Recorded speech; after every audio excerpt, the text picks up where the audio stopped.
The following story has been brought to you by StoriesToInspire.org. This story happened a couple of years ago, and I heard it from Yitzchak Zilberstein, even though it happened in America. He said that there was one Rosh Yeshiva that comes collecting in Eretz Yisrael.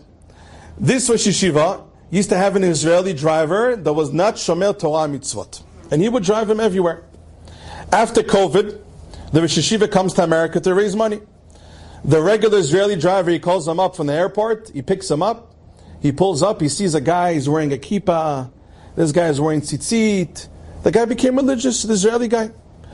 He's so happy to see him, Baruch Hashem, we both survived COVID, alright, they get inside the car. So the rabbi told him, listen, what happened? How did you become religious? What's going on? He's like, Rabbi, you're not going to believe what happened.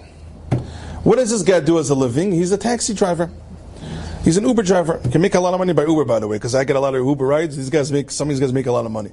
So basically, this guy's an Uber driver. He said, right before COVID, he got a call from a pretty wealthy person, and he said, I want you to drive me, and I'll pay you a lot of money to a very random place. Okay? Where am I driving you to and from? From New York. It was Westchester, New York. I want you to drive me to Pennsylvania. But not Pennsylvania like the places we know, Philly and stuff, or Bucks County. I want you to drive me to some place that's basically a forest. And you have to park outside the forest, and then you have to walk a shvil, a path. He's like, okay, but what are you doing there? Because, is this some drug deal? I don't know, what is this, ISIS? What are you guys doing? Tells him, no. Let me tell you what happened. Unfortunately, this caller that called, he was not Jewish, he was a guy. But unfortunately, he has the machala, Allah should never have it to any person, but he has cancer. And he tried everything, and the doctors told him it's not going to happen. However, hope no one's going to Google this afterwards. Don't try this at home. However, there are people in America that do like hijabiji, they do like black magic. Like wizards, I don't know what they call themselves, black magic people. And, unfortunately, people think it works. So this guy was desperate. We should never have chas v'shalom such a test. And he decided, what do I have to lose? The doctors are telling me I'm not going to live. What do I have to lose? Let me try this black magic guy. Where does this black magic guy live? He doesn't live in Brooklyn. He lives in some forest in Pennsylvania. Okay, so he told this Uber driver, this Israeli guy, you drive me and I'll pay you. He's like, okay, no problem. He picks him up. They drive all the way to Pennsylvania. He takes him to who knows where. He drops him off. He gets out of the car. He's like, you wait here. This cancer, so I told him, you wait over here until I'm done. Okay. The Israeli guy said that he closed the door, he closed the windows, he gets in his phone, watching movies, he's waiting until the guy's done. Okay. A few minutes later, he got scared. What happened? He hears banging on the door. Pa, pa, pa, pa, pa. Open the door, open the door. He sees his customer, the guy that he drove, is banging on the window to open the door. He opens it, he's like, what happened? What's going on? He's like, are you Jewish? He tells him, yes. Why do you ask? Can you imagine how scary that is? You've been to the forest, the guy's asking, are you Jewish? Are you Jewish? Yes, I'm Jewish. Do you follow the Torah? Do you keep the Torah and all these things? He's like, oh, not really. Do you keep the Sabbath? No, not really.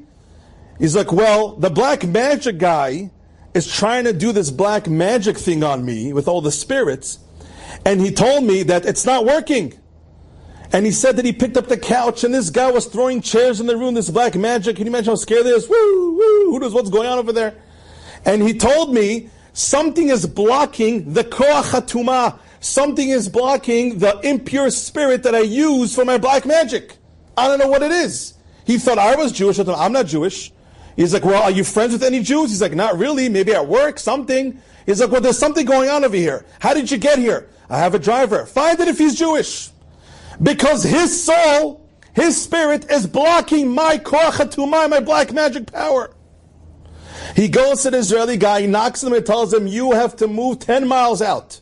Because as long as you're here, you bring so much kedusha to the area, the tum'ah, the impure spirits can't work. The Israeli guy thought to himself, Ribono shel olam, if me, just my neshama, and this happened, Rabbi, in America a couple of years ago.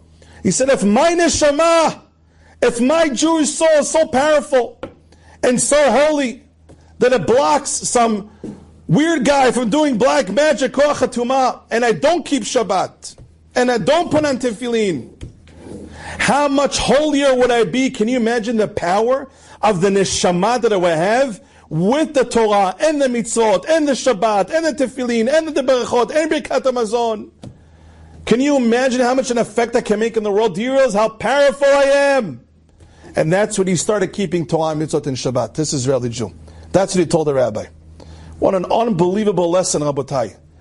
Sometimes a person can forget who he is or she is. You were born Jewish. You know what that means? Enjoyed this story? Come again. Bring a friend. StoriesToInspire.org